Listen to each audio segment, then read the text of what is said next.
Hello everyone, this is Prem Pavan Chaudhary and welcome to my YouTube channel SSB Journey. As you all know that CDS result is out और जो clear करे हैं उनको many many congratulations और जिनका clear नहीं हुआ कोई बात नहीं, फेलियर सबको मिलते हैं, लेकिन हमें क्या करना होता है, उनके ऊपर काम करना होता है और उन्हें क्या करना होता है, सारी की सारी जो चीज़ें होती हैं जहाँ हमसे गलती हुई उन्हें क्या है कि हमें देखना होता है। लेकिन आगे बढ़ने से पहले मैं आपको बताऊंगा कि किस तरीके से प्रिपरेशन करें, क्योंकि मैं मल्टीपल टाइम सीडीएस का एग्ज़ाम क्लियर कर चुका हूँ।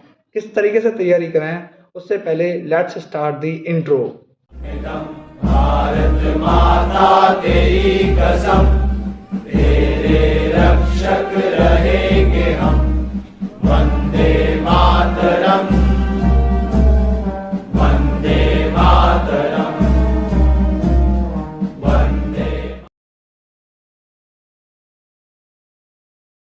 सो बेसिकली थोड़ा एग्ज़ाम पैटर्न पे बात कर लेते हैं। देखो एग्ज़ाम जो है ना यूपीएससी लेती है और बेसिकली बॉयज़ के लिए, अगर बॉयज़ जो है वो आईएमए, एएफए, आईएनए जाना चाहते हैं तो उनके लिए 3 पेपर्स होते हैं, जिनमें इंग्लिश, जीके एंड मैथमेटिक्स का पेपर जो है उन्हें देना होता है। बाकी अगर आप गर्ल हो तो आपको केवल 2 ही पेपर देने होंगे और आप ओटी के लिए शॉर्टलिस्ट होगी अगर आपका एग्ज़ाम क्लियर होता है। और अगर आप बॉय हो और बॉय केवल ओटी के लिए अप्लाई करना चाहता है तो उसको भी 2 ही पेपर देने होंगे।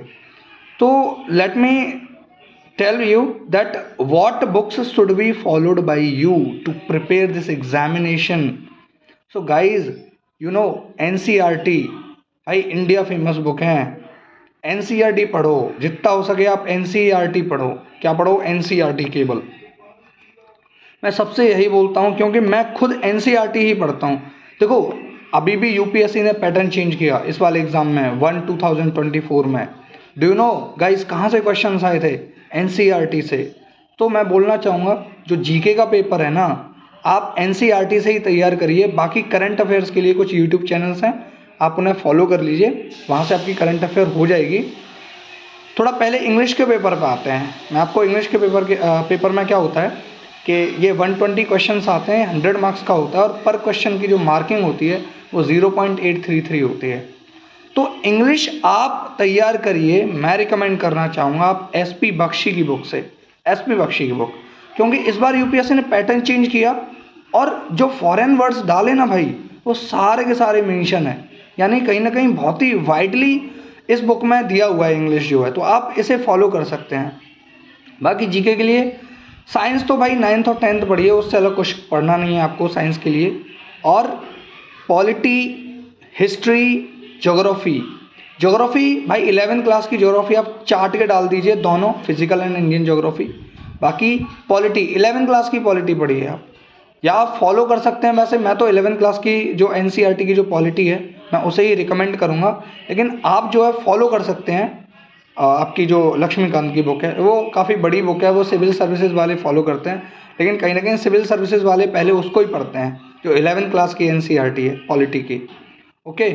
बाकी इकोनॉमिक्स के लिए क्या है, आप बेसिक चीज़ें किसी भी यूट्यूब चैनल से समझ सकते हैं, क्योंकि देखो आजकल क्या है ना, ये कोचिंग वाले पैसे बहुत लेते हैं, लेकिन guys trust me, mark my words, you can clear without any coaching by your home preparation, you can clear. Okay.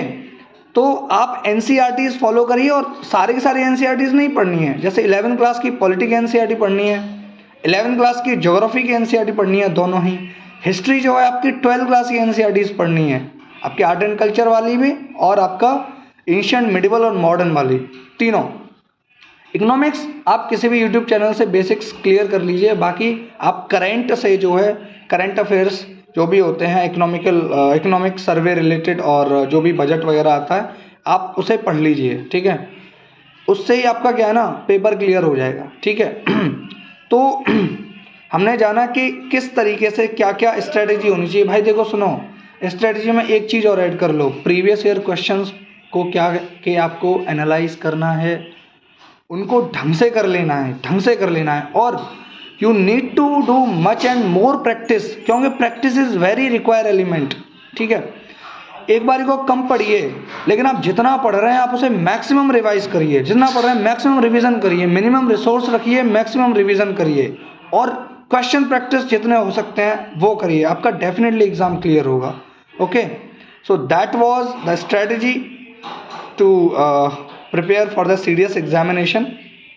So thank you so much, and like, share and subscribe my channel. Okay, I will help you out how we prepare for the serious examination. Jai Hind.